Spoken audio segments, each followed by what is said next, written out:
Se toca, que eu vou casar com Sofia. Por favor, Carola, não conta pro César que me achou. Ele foi galã da Globo nos anos 90 e fez um enorme sucesso, mas acabou na geladeira da Globo sem motivo e sumiu da TV. Morreu no anonimato, completamente esquecido e abandonado, além de ter sofrido até os últimos dias de vida. Hoje, você verá toda a verdade por trás desse ator promissor que morreu muito cedo e teve um velório cercado de revolta, confusão, muita pancadaria e violência com a imprensa. José Irving Santana São Paulo, ou simplesmente Irving São Paulo, nasceu em Feira de Santana, Bahia, no dia 26 de outubro de 1964 e, desde cedo, demonstrou grande talento artístico. Afinal de contas, Irving veio de uma família de artistas. Seu pai era Owney Alberto São Paulo, um relevante cineasta baiano que, por sua vez, era casado com a também cineasta Maria Augusta. O jovem Irving aprendeu sozinho a tocar piano na infância e chegou a formar uma banda com seu irmão, Ilha São Paulo. Ilha, inclusive, também se tornaria ator e, infelizmente, assim como o irmão, teria um fim trágico. Mas nos anos 80, foi a vez de Irving entrar para as artes cênicas. Assim, sua carreira como ator, apesar da pouca idade, começou a decolar. Seu primeiro trabalho em novelas foi em Final Feliz, de 82, na Rede Globo. A moça falou que eu tenho titica de galinha na cabeça. Menino Deus, um corpo azul dourado. Titica de galinha na cabeça. É uma ideia que aí eu fico aqui no Ceará com o senhor. Mas que ideia é essa? Fala de uma vez, menino. Casando com a minha mãe. Eu? Porque aí você fica sendo meu pai de verdade. Na trama, escrita por Ivane Ribeiro, Irving interpretou Rafa, filho caçula de Marina, que é portador de autismo e desenvolve uma linda amizade com o pescador Mestre Antônio. O sucesso do ator nessa novela fez com que ele fosse chamado para outros trabalhos de Ivane Ribeiro e de outros autores de destaque na época. Em paralelo, o jovem estava pegando um trabalho após o outro no cinema, como A Noiva da Cidade. Nunca mais faça isso, hein? Isso o quê? Você sabe muito bem. Então o senhor também estava espiando. É muito feio espiar os outros. Ô, seu moleque! Muito Prazer e Luz del Fuego. Além disso, a sua vida pessoal também ficou bastante movimentada. Entre 82 e 84, ele foi casado com Jaqueline Luporini e o casal teve um filho, Johann Irving Luporini São Paulo, que nasceu em 83. Após se separar de Jaqueline, ele teve um relacionamento curto com Cláudia de Magalhães Glória, que gerou seu segundo filho, Luiz Henrique de Magalhães Dias Coelho. Para sustentar seus filhos, Irving se dedicou ainda mais para ser um bom ator. E conseguiu. Chamando cada vez mais atenção, ele atuou em outras novelas, como Bebê a Bordo... Surpresa! Quem é você? Eu sou o Pet Cat. E O Sexo dos Anjos. Grita comigo, cala a boca! Não grita não! Em 93, interpretou Zé Luiz em Mulheres de Areia. Não sei. Você fala uma coisa, o César fala outra. Você tá me deixando baratinado. O César sempre foi o meu exemplo. O cara mais bacana do mundo. Eu sempre quis ser igual a ele. E logo depois, fez um de seus grandes papéis nas novelas também na Globo. Até então, Irving tinha participações menores. Mas em A Viagem, de 94, ele deu vida a Zeca, filho de Agenor e irmão de Lisa. Da Fátima ou da Sininha, afinal? Zeca, eu tô atirando pra todos os lados. Bom. Não sei, pai, não sei. Eu não sabe? Tô saindo que eu tenho uma entrevista, tenho que dar uma entrevista pro jornal. É bem verdade que Irving não era protagonista nessa trama, mas ele teve um papel importante e contracenou com ícones da teledramaturgia brasileira. Aliás, ele se acostumou com isso, tanto que se tornou um ator bastante requisitado na Globo, conquistando uma legião de fãs, também devido aos personagens que interpretava, que o fizeram ser frequentemente chamado de galã. Depois de A Viagem, Irving passou a participar de diversos programas, graças ao grande sucesso que foi a novela. Ele era figura recorrente no Domingão do Faustão e se sentia muito à vontade na atração dominical, mostrando ótima relação e entrosamento com Fausto Silva. Não, eu estou com alguns projetos, mas eu resguardo assim, até estar em vias de concretização mesmo. Em uma dessas participações, Irving mostrou todo o seu talento musical ao tocar piano ao vivo.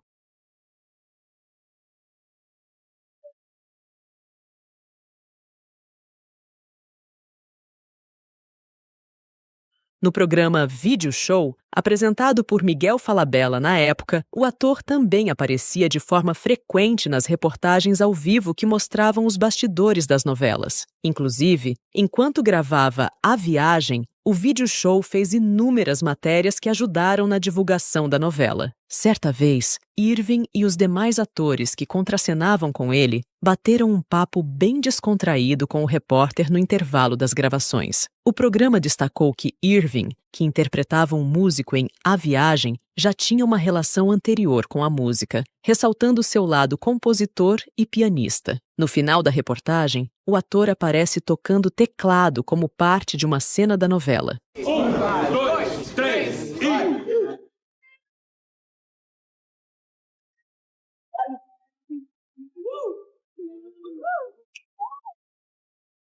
Porém, após o grande sucesso em A Viagem, a carreira de Irving estagnou. De forma surpreendente e até misteriosa, ele parou de ser designado para grandes novelas. Entre 95 e 96, ele participou apenas de alguns episódios do programa Você Decide. O que queria que eu fizesse? Deixasse a mamãe morrer? Tinha que ter outro jeito. Valdeci, você não precisava. Qual? Diz um! Boa noite. O amigo deseja? Eu queria falar com a minha irmã. Irmã? É, a Dalva, ela trabalha aí. Hoje em dia, poderíamos dizer que a Globo colocou Irving na geladeira, pelo menos em relação às novelas, mesmo que ele tenha se destacado nas produções pelas quais foi escalado. O boicote durou ao menos 4 anos, e nesse período ele ficou longe das novelas. Seu ressurgimento aconteceu em Torre de Babel de 98, onde interpretou Gilberto Lobo em uma participação especial, longe de ter o destaque que merecia. Agora eu entendi tudo.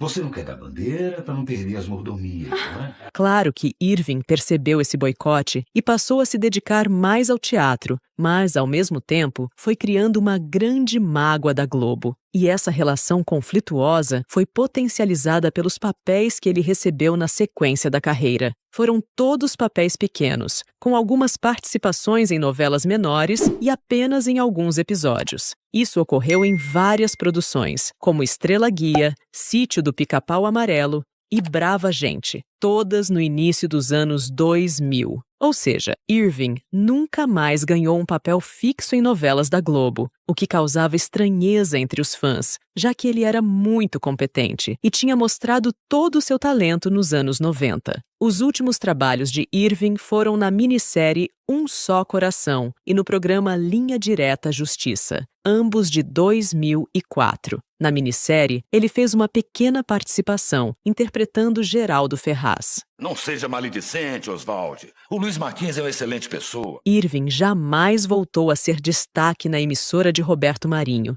e isso pode ter contribuído para sua morte precoce, que geraria muita comoção e confusão. Entre 2005 e o primeiro semestre de 2006, Irving desapareceu das telas e não fez nem mesmo mais as participações especiais. Há apenas alguns registros em um filme e em uma peça de teatro de 2006. Mas é só, se ele havia tido problemas nos bastidores, ninguém sabia. Mas, na época, pouca gente tinha acesso ao fato de que o ator sofria com pancreatite, uma inflamação no pâncreas que requer atendimento médico urgente e que pode levar à morte. Assim, no dia 31 de julho de 2006, Irving foi internado no CTI do Hospital Copa d'Or, no Rio de Janeiro, pois estava com um quadro avançado de inflamação no pâncreas e precisou ser submetido a cirurgias. No entanto, as hemorragias complicaram seu quadro. Infelizmente, Irving não resistiu a elas e faleceu dias depois, em 10 de agosto, vítima de falência múltipla de órgãos. O ator tinha apenas 41 anos. Então, obviamente, a notícia de sua morte chocou os fãs e a mídia. Irving estava sumido dos holofotes. Logo, ninguém acompanhou de perto a sua vida pessoal nesse período. Por isso, todos se surpreenderam quando ele partiu deste mundo tão cedo e repentinamente. O velório do ator aconteceu no cemitério São João Batista, no bairro carioca Botafogo, e o sepultamento ocorreu no mesmo local.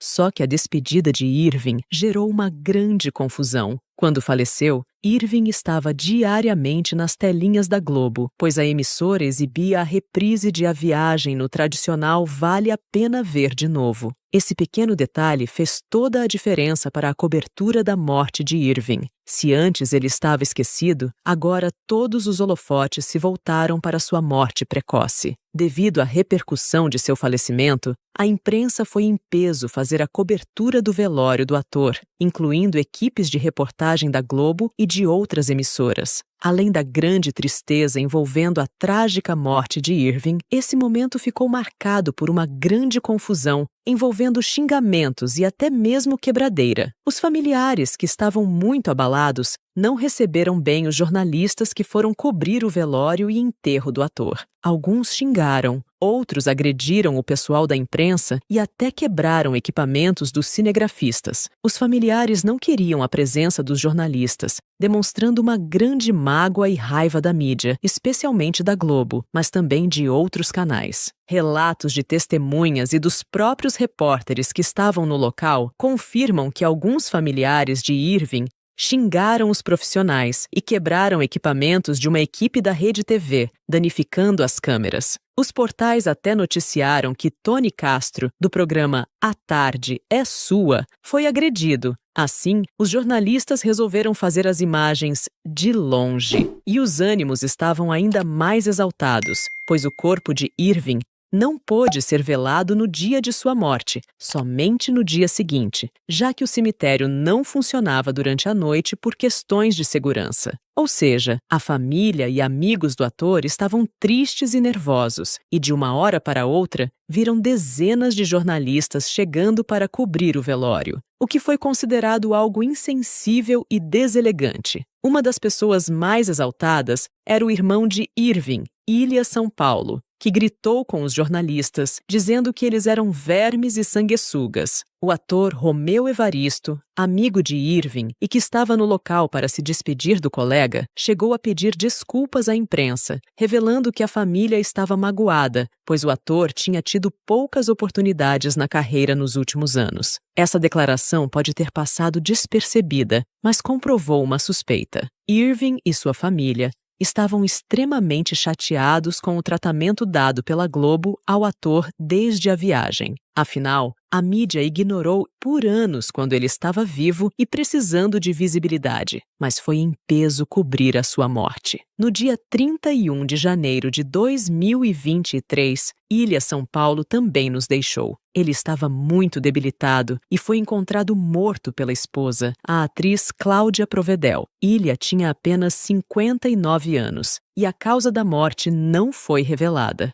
A única informação compartilhada foi a de que ele tinha passado muito tempo internado tratando de uma grave ferida no ombro. A morte do irmão de Irving reacendeu outra discussão: a falta de reconhecimento de grandes atores em vida e o sofrimento que isso causa para a família. Isso porque Ilha, assim como o irmão, também tinha grande talento, mas foi pouco aproveitado pela Globo, fazendo apenas papéis pequenos nas últimas décadas. Coincidentemente, a história de Ilha é semelhante à do irmão. Ambos morreram no esquecimento e abandonados pela mídia, que só se deu o trabalho de aparecer para cobrir o velório. A revolta da família de Irving com a Globo levanta ainda outros questionamentos. Alguns boatos levantaram a suspeita de que a emissora teria contribuído de alguma forma para o agravamento no quadro de saúde do artista. Poderia não só o fator psicológico, como o sentimento de abandono ter influenciado na sua partida precoce?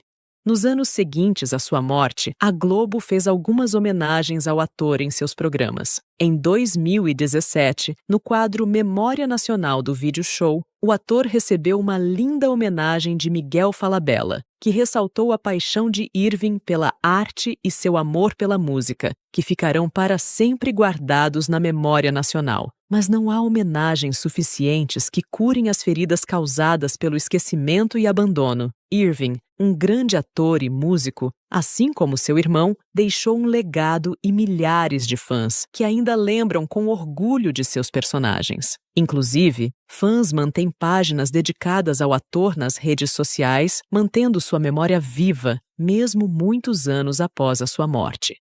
Já conhecia a história de Irving São Paulo? Acha injusto o que aconteceu com sua carreira? Me conte nos comentários. Não esqueça de se inscrever e deixar o seu like.